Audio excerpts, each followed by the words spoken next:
Capítulo 3. Los ojos de la guerra. Eduardo Rotondo fue corresponsal de guerra, el único que pudo retratar la rendición de Argentina. Yo creo que por eso es que hasta el día de hoy sigo escribiendo y publicando fotografías sobre Malvinas. Lo que había cubierto en Centroamérica era la guerra de otros. Lo que había cubierto en Malvinas era la guerra de los argentinos, y muchos de esos jóvenes podían haber sido mis hermanos o mis primos. Y yo creo que nunca dejé Malvinas. 40 años de Malvinas. Sean eternos nuestros héroes. Facundo Pastor y un recorrido por relatos, testimonios e historias del conflicto del Atlántico Sur. 40 años de Malvinas.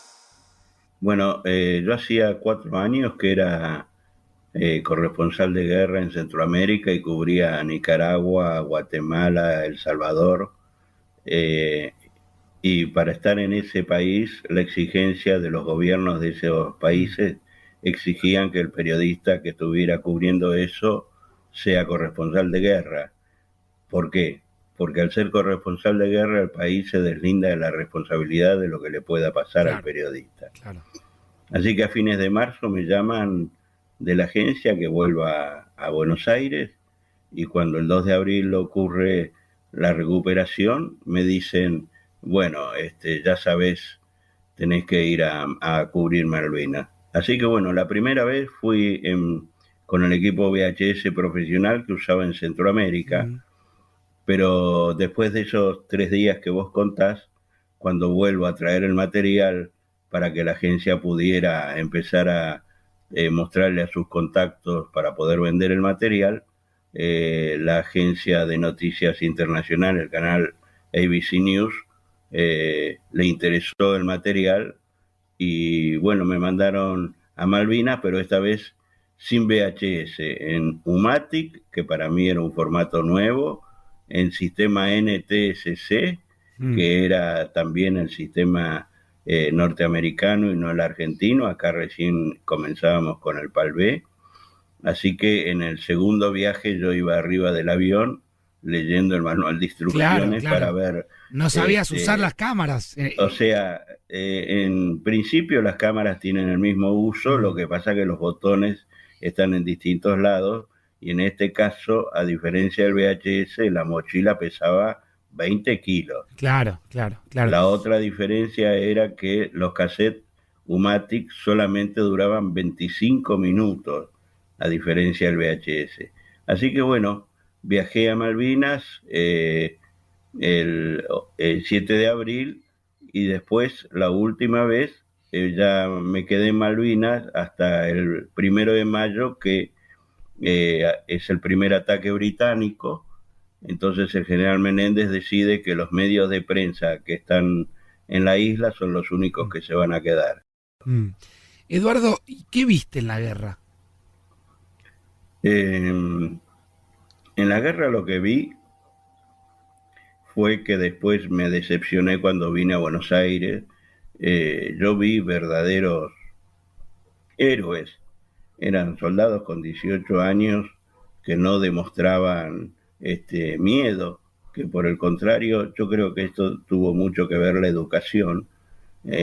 Por aquellos años se enseñaba en la escuela que las Malvinas eran Argentina.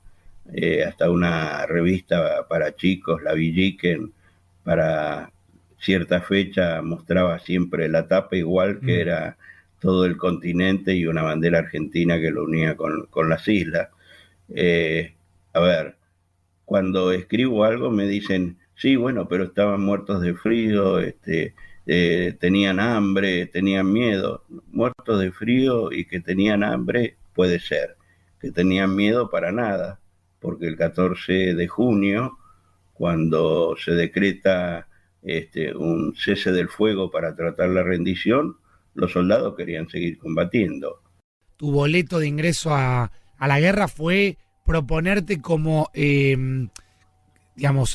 proponerte para custodiar un huevo gigante de Pascua que mandaba una empresa. Sí, a ver, yo estaba hacía 3 días. Primero fui a Comodoro Rivadavia, como el resto de la prensa, Sí. y desde ahí era imposible poder viajar a Malvinas. Así que me fui a Río Gallegos, donde salían los aviones Hércules cargados hasta el máximo. Y yo hablaba con los pilotos, pero me decían, mirá, no hay lugar, no sé dónde ponerte, qué sé yo, hasta que llegó este huevo de Pascua, Mm. que querían que sí o sí llegase a Malvinas para el 11 de Claro. abril, que Que era era el un domingo huevo, de Pascua. huevo gigante que donaba quién. La firma Felford. Mirá vos. Y entonces el piloto le dice a la persona que lo trae en una camioneta, mira, yo lo pongo en la parte de atrás, pero no sé si va a llegar entero. Entonces yo me le acerco y le digo, bueno, si yo puedo subir, me comprometo a ponerme el huevo entre las piernas y abrazarlo con las manos para Claro. que llegue entero. Y así hasta que fue, llegue a la Eduardo. isla. Y así fue. Y Vos así fue. volaste prácticamente con el huevo, un huevo gigante. Estamos hablando de un huevo que te llegaba que por ahí de la cintura. Sí, eran los famosos huevos de Pascua, esos que eran Sí. muy grandes, Sí, sí, que sí. tendrían, qué sé yo, no sé, 90 centímetros, 1 metro de alto. Claro. ¿Cuánto Así fue que ese viaje en avión? ¿2 horas, Y 3 horas? Son 2 horas y media más o menos. Y cuando llegué, por supuesto, estaba justo la camioneta del general Menéndez esperando el huevo porque ya le habían avisado. Así que aproveché la camioneta del general, le pedí al chofer si no me llevaba hasta la gobernación. Llegué a la gobernación, presenté mis cartas credenciales que me identificaban no solo como reportero gráfico, sino como corresponsal de guerra. Y bueno, y de ahí en adelante toda la historia de Malvinas. Claro. Y ahí empezó la guerra para vos. Sí, en realidad hasta el 1 de mayo en Puerto Argentino era un ir y venir de soldados acomodándose, cambiando las posiciones, haciendo sus pozos de zorro, así que era más fácil trabajar. A partir del 1 de mayo la cosa ya se complicó porque empezó el combate verdadero. Muchas gracias. De nada. Bien salido. ¡Viva la patria! Vamos. Muchachos que sigue filmando.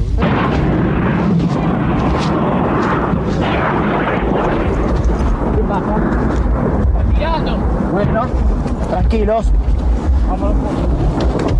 Acá lo más vengan para acá. Una posición.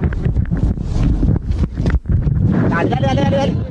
Eso fue el 14 de junio. Yo estaba en la lomada de la gobernación grabando todo lo que pasaba en los montes, porque ahí era donde se había armado el final de la guerra. Los ingleses ya habían llegado a la altura de los montes y disparaban hacia abajo. Y los soldados venían replegándose, ni corriendo ni arrastrando los pies, que eso es una identificación de que la persona está vencida antes de ser vencida. Estos venían caminando bien y por la vereda, aunque las bombas venían cayendo cerca. Y entonces 2 o 3 soldados que me reconocieron, me dijeron, Rotondo, qué sé yo, y a mí me salió del corazón gritarle viva la patria, y respondieron, ¿no? Y entonces me dio mucha bronca cuando volví al continente y encontré, primero, que los medios no habían contado la verdad. Segundo, que la gente, salvo la del sur del país, que era la que más había sufrido y estaba viviendo lo que había sido la guerra, estaba más preocupada por el mundial que por el regreso de los soldados. Y tercero era que los que perdieron la guerra fueron los soldados argentinos, y entonces no había que llevarle el apunte. Esto fue aprovechado por un montón de gente que fue a rezagos militares, se compró una chaqueta, compraron medallas y salieron a pedir, cuando en realidad los soldados nunca habían hecho eso. Cuando estuviste herido, cuando te viste herido, ¿qué pensaste? Y en ese momento sentí un dolor terrible en el oído y pensé que podría haber sido la onda expansiva, pero al tocarme y palpar la sangre, diría yo, me di cuenta que había sido una especie de tajo.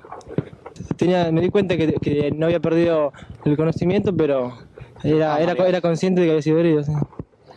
¿Pensaste en Dios? Sí, por supuesto, y me ayudó mucho. En la 10ª brigada, que yo 10 años antes había hecho el servicio militar, así que voy hasta ahí para ver si encontraba alguno de los suboficiales que me habían tenido zumbando durante el año de servicio militar, y me lo encuentro al sargento Pizarro. Y entonces Pizarro me cuenta que un avión Harrier había atacado esa posición y había herido al soldado que escuchamos, que se llama Díaz Rolón. En ese momento yo no le hago reportaje, el micrófono se lo pasan al que le hizo las primeras curaciones, que es el soldado Carlos Mosto. O sea, que ahí hay un soldado que te hace de cronista. Claro, ahí Mosto en realidad no tendría que haber estado en Malvinas. Él había pedido prórroga, estaba en 3er año de medicina, y al momento de salir la 10ª brigada para Malvinas, un soldado tuvo miedo y él se ofreció como voluntario. Bueno, Mosto cuenta muy brevemente que con su paquete de curaciones y unas vendas le hizo una especie de torniquete para parar la hemorragia y poderlo trasladar hasta el hospital, hasta el puesto sanitario. Y la historia de todo esto es que el otro día otro avión vuelve a atacar y lo mata a Mosto. Yo al principio iba solo. Lamentablemente yo no tenía ni ayudante ni periodista. ¿Por qué? Porque el trabajo era grabar y tomar sonido ambiente. Pero a mitad de la guerra apareció un pseudo periodista uruguayo, que todos sabíamos que no era periodista, y cuando estaba ocurriendo el final de la guerra, el periodista me dice: yo te voy a ayudar, te voy a llevar la videocasetera, si te aliviano un poco y podemos movernos mejor, porque era muy difícil moverse cada vez que caía alguna bomba disparada por la artillería terrestre o la artillería naval. ¿Y por qué, por qué Eduardo, dijiste pseudo periodista? Sí, porque... ¿A qué se dedicaban, verdad? Todos sabíamos que a lo mejor era de algún servicio de inteligencia, porque no solamente salía conmigo, sino que salía con el resto de los periodistas, y era más para controlarnos que para otra cosa. Es más, no tenía ni cámara de fotografía, y nunca pudimos saber para qué medio escribía. Así que bueno, él es el que me ayudó, gracias a él que llevó la mochila para que yo el 14 pudiera cubrir todo lo que pasó en Malvinas hasta llegar a la rendición, y el 15 desapareció, así que el 15 salí del hotel solamente con la cámara de fotos, saqué unas cuantas fotos y a la mañana, cuando vuelvo al hotel, me entero de que me estaban buscando para pedirme el material. Leía que había un tema que tenía que ver con el reflejo del sol sobre la lente, digamos, de tu cámara, que a veces te delataba, porque vos estabas por ahí en una posición y el reflejo del sol te hacía más visible. ¿Este era un problema y esto generó que incluso alguna vez te dispararan? Bueno, pasó lo siguiente: el 13 de junio el general Menéndez nos reúne a todos en la gobernación en horas del mediodía. Cuando digo todos, digo a la gente de TELAM, a la gente de ATC y a mí, y nos dice que está por llegar el último Hércules y que nos invita a que nos retiremos. Por supuesto que ahí yo le recuerdo al general que yo era corresponsal de guerra y que me podía quedar, cosa que asintió y me permitió hacer eso. El 13 a la tarde salgo y voy hacia la zona de los montes, porque ahí era donde estaba ocurriendo los mayores enfrentamientos. Y mientras estoy grabando, veo que primero me disparan sobre el agua, porque yo estaba siempre caminando por la avenida costanera, y bueno, la bomba cayó cerca, pero cayó en el agua. Estaba fuera ya de Puerto Argentino, así que decidí retroceder un poco, meterme detrás de uno de esos barcos antiguos que ellos tenían de madera, que lo siguen teniendo como atracción turística, y regulan la puntería y me vuelven a disparar. Sigo retrocediendo, me disparan una tercera vez, o sea, cada vez que yo retrocedía, aparentemente el operador del cañón regulaba la distancia y me volvía otra vez a tirar. Esta tercera vez la bomba cae cerca, levanta del piso de la bahía piedras más la parte de las bombas que eran mortíferas, y una de esas piedras o esquirlas me pega en una de las dos cámaras de foto y me rompe la cámara, pero pega en la cámara y no me pega a mí. Y así, bueno, sigo retrocediendo hasta que llego al monumento de la Segunda Guerra Mundial, que quedaba a pocos metros de la gobernación, y los ingleses seguían disparándome a medida que yo me movía, hasta que, bueno, una vez que llegué al monumento dije, bueno, hasta acá llegué, retrocedamos, apagué el equipo y me puse en un lugar a resguardo más seguro. ¿Estabas identificado? ¿Era claro que eras un corresponsal de guerra? No, no estaba tan claro. No, recién el 14 de junio me puse por primera vez el casco. El gran inconveniente era de que el casco era muy molesto para poder grabar, claro, ya que la cámara la tenía que tener al hombro y el viewfinder, para poder ver lo que iba a filmar, golpeaba con el casco, y aparte de eso producía ruido sobre el micrófono incorporado de la cámara. Así que el único día en toda la guerra que usé el casco, que adelante tenía las iniciales CG y atrás decía prensa, y que fue lo que me identificó el 14 para poderme meter entre medio de las tropas inglesas y encontrarme con los corresponsales británicos, sí, fue el 14 de junio. El 15 no me lo puse, me volví a poner el gorro que tenía de lana, porque salí con la campera que usaban los kelper, la misma que usé yo durante toda la guerra, y entonces pasaba como un kelper más con una cámara al hombro sacando fotografías, ¿no? El combate de Puerto Argentino ha finalizado. Nuestros soldados lucharon con esfuerzo supremo por la dignidad de la nación. La rendición. Bueno, yo de lo que pasaba en el continente no estábamos enterados, porque no recibíamos ni revistas ni diarios, salvo las noticias que por ahí traía algún piloto, pero nada más. Yo este audio lo escuché después cuando volví al continente, totalmente distinto a lo que estaba pasando en la isla. Mucha gente se cree que el 13 de junio terminó la guerra, y la guerra terminó el 14 de junio, cuando el general Menéndez a las 20:59 firmó la famosa rendición. Hasta las 4 de la tarde en Malvinas se seguía combatiendo, ya había muchos francotiradores británicos disparando a las tropas que se estaban replegando, y cuando se decreta el cese del fuego es donde los soldados dicen ¿por qué nosotros queremos seguir disparando? Una vez que se decreta el cese del fuego, yo me cruzo para el lado de los británicos, que ya habían llegado hasta el hospital militar, para ver si el hospital estaba en condiciones. Cuando estoy entrando por la calle que va al hospital militar, dos comandos británicos que estaban agazapados atrás de una casa me piden agua.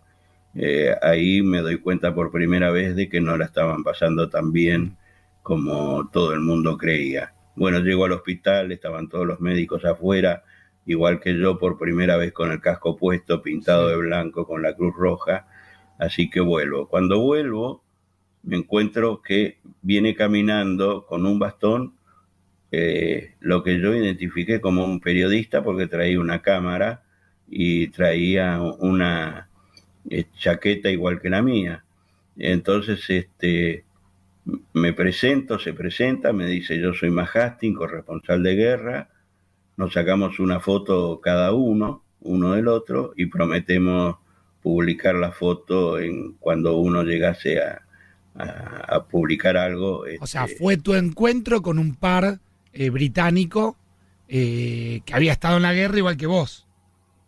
Claro, lo que yo no sabía es que Matt Hastings era un corresponsal de guerra muy importante en Inglaterra. Bueno, después que me saqué la foto con él, avanzó hasta la gobernación y después que él entró, vinieron 20 corresponsales de guerra más que estaban completamente uniformados, igual que los británicos, con la diferencia de que no traían armas, claro, y solo 2 o 3 de ellos venían con una cámara de fotos. Sigo avanzando, me encuentro con 2 comandos, les pido permiso para sacarles una fotografía, me dicen que sí, les saco la foto, me preguntan dónde queda Puerto Stanley, entonces yo les señalo que eso era Puerto Argentino, y lo miran con un aspecto como diciendo, bueno, nosotros esperábamos encontrar una ciudad y nos encontramos con un pueblo. Así que avanzan unos pasos, pero no se atreven a seguir adelante porque solamente había un cese del fuego. Y después me encuentro con otros 2 británicos, uno de ellos que venía rengueando, y cuando lo miro veo de que tenía bolseguíes de los soldados argentinos en lugar de tener los bolseguíes de ellos. Menéndez no nos dejó entrar a ninguno a la gobernación. Filmo cuando llega Jeremy Moore, que acompañado del oficial Bloomery de la Fuerza Aérea y un soldado británico que traía un equipo muy pesado, y después me enteré que era el primer teléfono celular para comunicarse directamente con la primera ministra Margaret Thatcher, así que eso lo registro en video y después lo registro en fotografía. Cuando intento entrar a la gobernación me prohíben el ingreso y después de un rato solamente pudo entrar un fotógrafo que era de ellos, era nada más ni nada menos que Paul Hadley, fotógrafo oficial del Ministerio de Defensa inglés, el cual hace unos meses me pidió amistad y estamos intercambiando información por las fotografías tanto de un lado como del otro. 1982-2022, 40 años de Malvinas, en Foja Cero, con Facundo Pastor.